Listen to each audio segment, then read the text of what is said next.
I recently visited Parque de Atracciones in Madrid and I wasn't expecting it to be quite this run down. Sure, there's some great rides, but there are plenty that need attention. So let's break it down. Normally I would start with a headline attraction, but I'm not entirely sure what the headline attraction is in this park. So I'm going to start with the mine train, Tren De La Mina.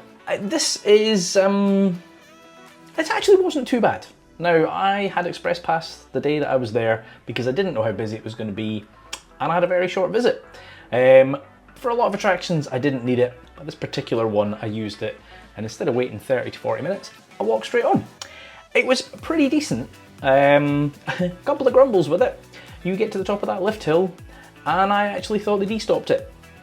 It crawls over that top section, and then after that it's not too bad. It's like a lot more forceful than I was expecting for a mine train, and decent fun. It does have onboard videos, which there's quite a few parks in Spain have this, and I personally am a huge fan of this, because I like the memories, and obviously as a content creator, I'll buy the video, put it in my vlog. Except I couldn't, because I picked the one row in the train that didn't have a working camera. Nonetheless, the ride itself was pretty good, so let's start positive, chuck this one in the keep pile.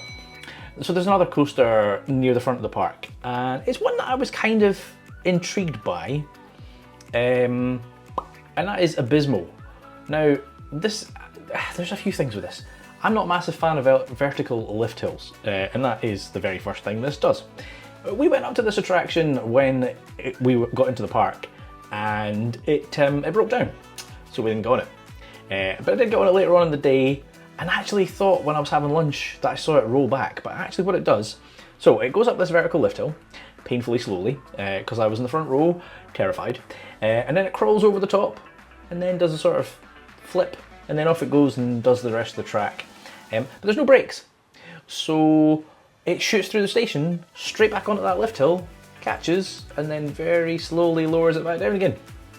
Except when I saw it at first I thought it was a rollback, but yeah, very, very strange. Not the most comfortable trains either. It's those kind of weird ones, Maurer I think it is, with a kind of pullover, curved restraint, and a lump in the middle of the seat, which, well, if you're a gentleman, it's not exactly well placed. So I thought this thing was terrible. I did it for the credit, and I have no intentions of ever doing it again, if I go back to this park, of course. So this one is going in that scrap pile. Right, there's a few attractions I didn't get on, mostly because, you know, the usual thing, there's the kids area, and unless it's a credit, I'm not interested. But there's a few attractions that I missed out on, and some of them I know were closed the day I was there, but there's one I didn't see, and that is their swings. Now, apologies, I'm going to butcher a lot of these Spanish names. Sillas voladores. Basically they're swings. Typically I like a swing ride, you know that, but I can't rate this one because I didn't go on it.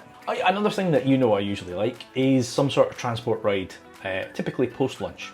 And I did that on this occasion. They had a sort of monorail thing, a suspended monorail that is, and after having a gigantic Burger King, I went on it. It's called Zeppelin, and I mean, listen, it's not too bad. It's pretty slow, but you know, it takes you around a reasonable chunk of the park so you can see stuff if you haven't already experienced it. And as I say, I like that kind of slow ride after lunch because it's a nice way to just relax before you get back on the bigger attractions. So definitely not thrilling, but I'm going to keep it. Right, next up they've got a fairly sizable attraction. It's kind of one of the skyline attractions as you enter the park. It's their Intamin drop tower. Now, again, apologies for the pronunciation, La Lanzadera. When I was there, it was only running one side. Now, to be fair to them, on this particular attraction, the operations were stellar. They were absolutely flinging this. There was one guy, changed operator whilst I was like in the queue, but there was one guy that the second you kind of hit the ground, he unclipped all 4 seats. Like, he was just absolutely chucking that thing out, which was fantastic. And listen, it's an Intamin drop tower, they're pretty good. It's over with really quickly, like there's no suspense, you just get up there, click, 1, 2, drop. I still enjoyed it, so, and there's some decent views up there, so gonna keep it. Right, there's another attraction here that I've seen these before, but I'd never experienced one, right? There's quite a few old HUSS attractions in this park. You'll see that as we go through this list. So the first one is their HUSS Condor, I think it is model name. They call it Rotor. So it's basically 3 sort of rotating arms on a fully rotating pivot thing that goes up this pole. And the cars sort of swing out. The cars are similar to a HUSS Enterprise. Listen, you get some good views up there, But this thing's definitely on its last legs because maybe it just needs some WD-40, but my God, the squeak that came out of this thing.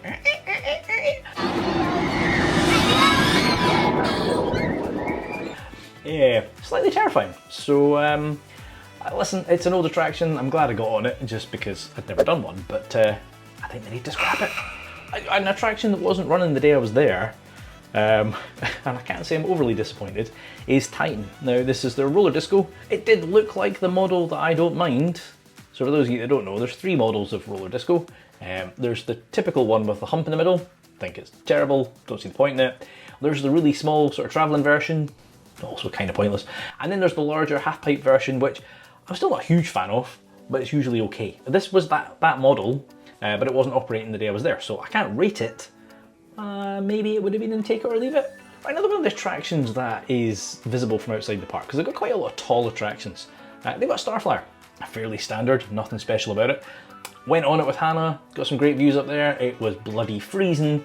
It was weird, when we were there at least, the cycle, because it kind of took you up, as you would expect, flipped you around, and then it started to come down, and then it went back up again.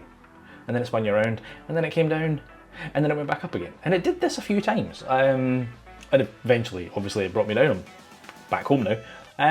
It was all right. I mean, I'm not a huge fan of Starflyers. There's a couple of attractions that I will do, but I don't like, and this falls into that.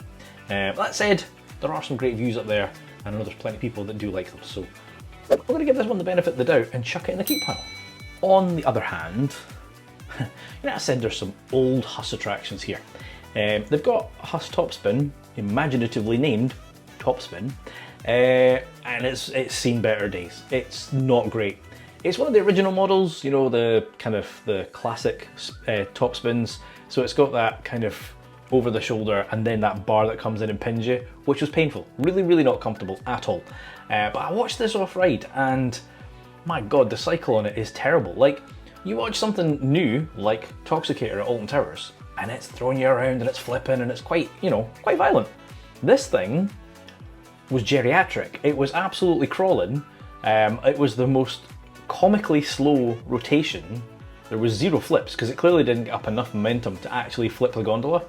So when it released, it just went, and the 2 motors were like they were on their last legs. This thing clearly needs to go in the bin.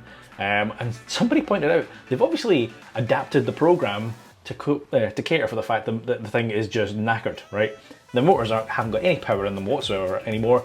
So they basically just went, it's just pointless. It needs to go, get it in the bin, scrap it. Right, if you're enjoying this video more than that HUSS Topspin, which, let's be fair, that's not that difficult, make sure you hit that like button. And if this isn't your first video, hit subscribe as well. Right, the first attraction I got on when I was there, because we tried to get on Abismo, and we did eventually get on it, but the first attraction I managed to get on was Tarántula, which is their Maurer spinning ride. And I actually quite enjoyed this one. It was pretty good. The restraints they must have some sensors on them, but not the best, because there was 3 of us in it. There was me, my daughter, and Andy, Coaster Crazy, and it dispatched from the station and then immediately stopped, and they were like, oh, and they started pushing Andy in. Yep, nothing. And then I just went click one more time, and then they were like, oh, that's what we needed. So, you know, they obviously can't tell which seat it is, they just know the restraints are down. Anyway, we got going, typical kind of up the lift hill type thing, and then, you know, Andy had a decent view because he was facing down the lift hill so he could see over Madrid. We were sort of straining our neck to see it. It did spin reasonably. I mean, there was 3 of us in there, which is usually how you get these things to spin when it's off balance between the 2 sides. The first half of it was great. You know, pretty whippy, flipping around and all that. And then it kind of got to the mid-course brake run and kind of crawled the last little bit. Nonetheless, this is still one of the better attractions there, so I'm going to keep it. Another attraction I did not experience, partly because I didn't know it was open, partly because I don't think Hannah and Carly would have joined me, partly because I was in a rush, is their Walking Dead experience. Now, I saw it was there, and I'd heard about it, and I believe it's an all-year-round scare maze.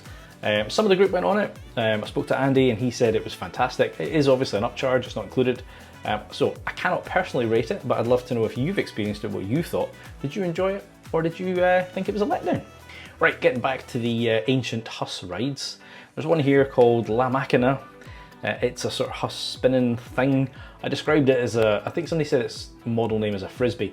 I mean, it's like a spinning disc crossed with a pirate ship, because it's got that swinging thing and it's got the same drive tires that make it kind of swing.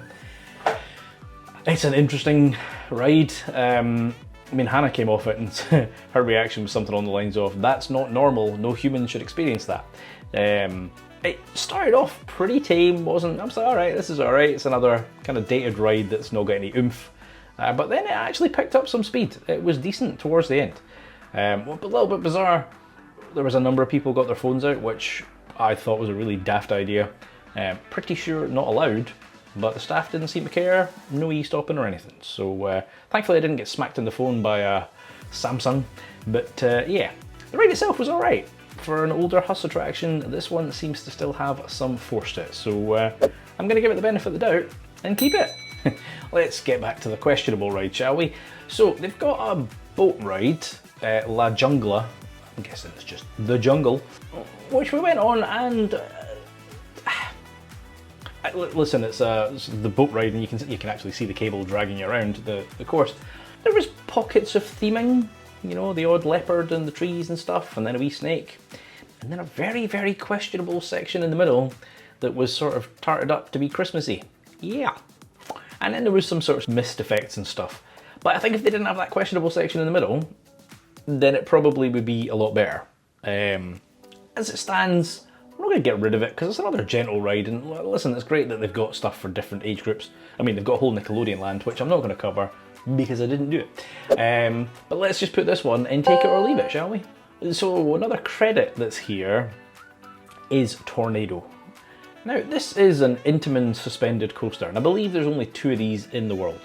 Not sure why they haven't made more. I mean, Intamin are obviously great manufacturers. This is definitely one of their older pieces of kit. The vertical loop is hilarious, the amount of supports it's got on it. I don't think I got a clip of it, but I'll maybe see if I can find a picture. Because it's just... Right, for those of you that don't know, in Scotland, or where I am in Edinburgh, there's 3 bridges that cross the Forth. There's the Forth Rail Bridge, the Forth Bridge, and now there's this new Queensferry crossing. The Forth Bridge, the railway one, is something ridiculous. It's a couple of 100 years old.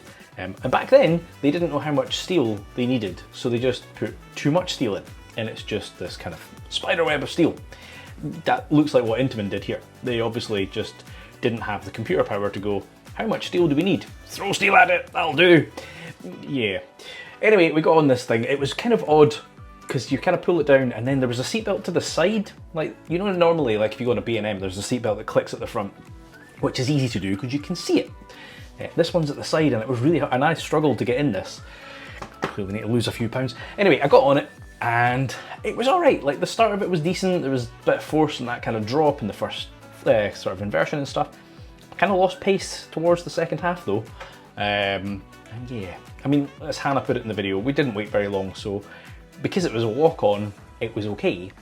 If I had waited 30-40 minutes, I'd probably be quite annoyed because it wasn't that good. So I'm gonna, given that there's only 2 of these in the world, and it does seem to still be reasonably well maintained, I'll chuck it and take it or leave it. Then there's the kids' rides. So, as I said, obviously I don't go around all the kids' rides, but there are a couple of creds, and as I've said many times, to the point I even have merch, a cred's a cred.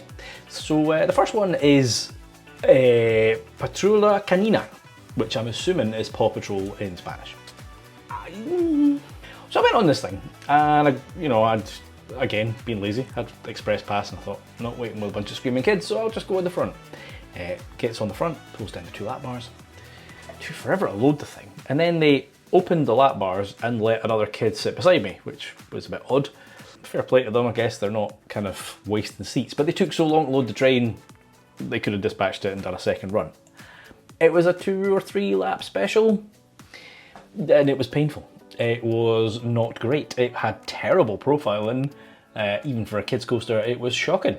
It was, as I said, the jank was real. It was not comfortable. So listen, you know me, I like to keep a kids cred because I'm a great believer of those rides for the smaller kids to get them introduced. This is terrible though. This needs scrapped. However, they do have a second kids cred, which is like a planes thing. Padrinoa voladores. Apologies. It's a, like I say, plane ride thing, suspended coaster. Very slow. It's like a suspended wild mouse, a geriatric one, because it's bloody slow. So, you know, it takes you up and then you kind of zigzag your way back down again, very, very slowly. And then you do it again. I'll put this one in take it or leave it, because it's better than the first one, but it's still not great. Right, well, that's my thoughts on the park. It's a little bit of a mixed bag. Definitely not one I will be in a hurry to get back. Even if they put in a world-class attraction, I still don't think I'd go back. So I'd love to know your thoughts though, if you've been, if you agree with this, or what your thoughts are on the park in general. If you've never been and just want to see what it's like, I'll chuck the video up here and you can judge for yourself.